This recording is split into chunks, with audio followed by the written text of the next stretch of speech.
Di video kali ini, kita kembali belajar pada tema 4, subtema 2, muatan pelajaran, ilmu pengetahuan alam. Penerapan teknologi pada pemanfaatan sumber daya alam. Setiap pekerjaan membutuhkan usaha dan keuletan, termasuk pekerjaan sebagai nelayan.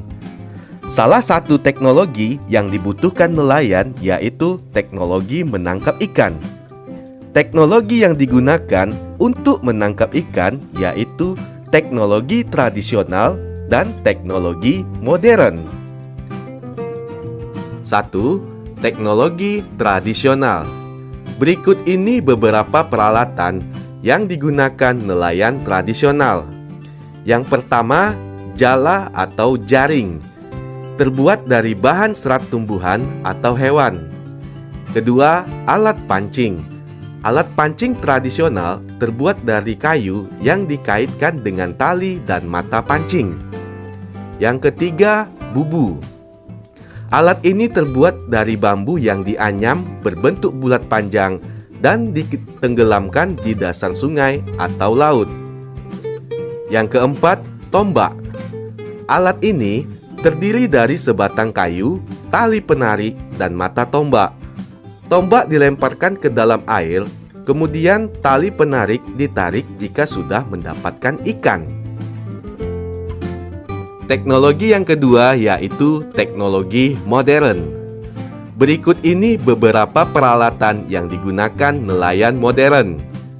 Pertama, radar. Alat ini digunakan untuk mendeteksi kumpulan ikan. Alat ini membantu nelayan menemukan perairan yang terdapat banyak ikan. Yang kedua, pukat. Pukat dapat menjaring ikan lebih banyak dibanding jaring tradisional. Ketiga, racun.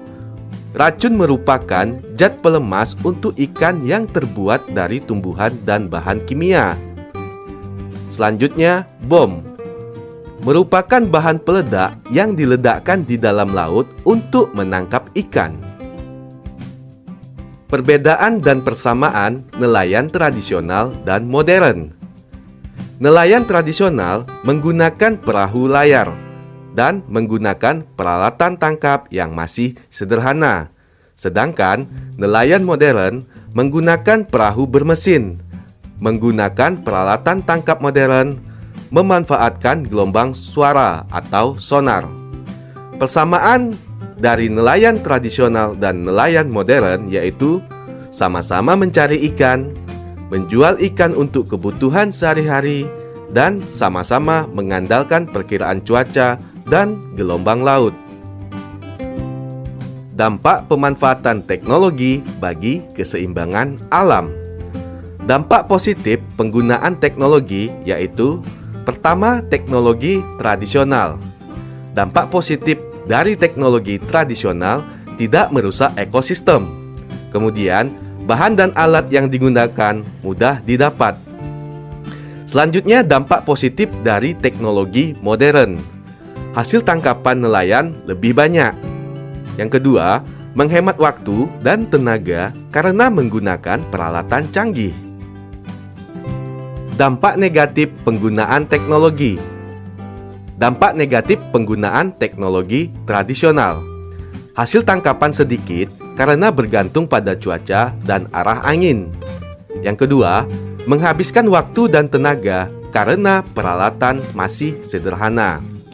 Dampak negatif dari teknologi modern yaitu merusak lingkungan jika digunakan secara berlebihan.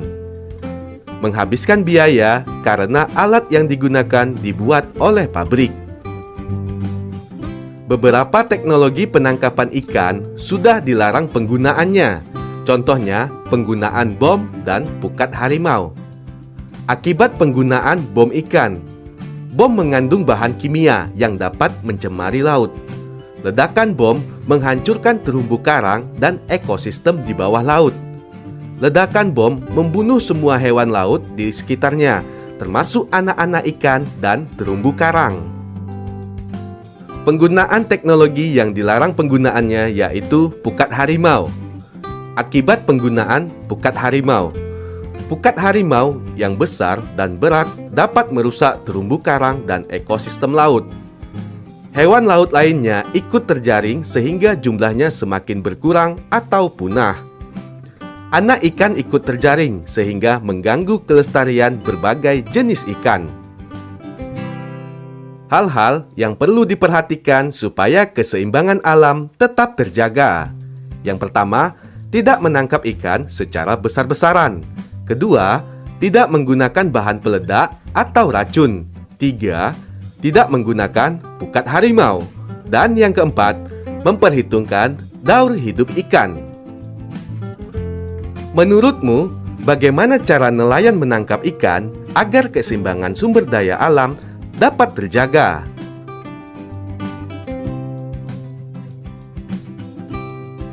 Penghematan sumber daya alam dalam kehidupan sehari-hari.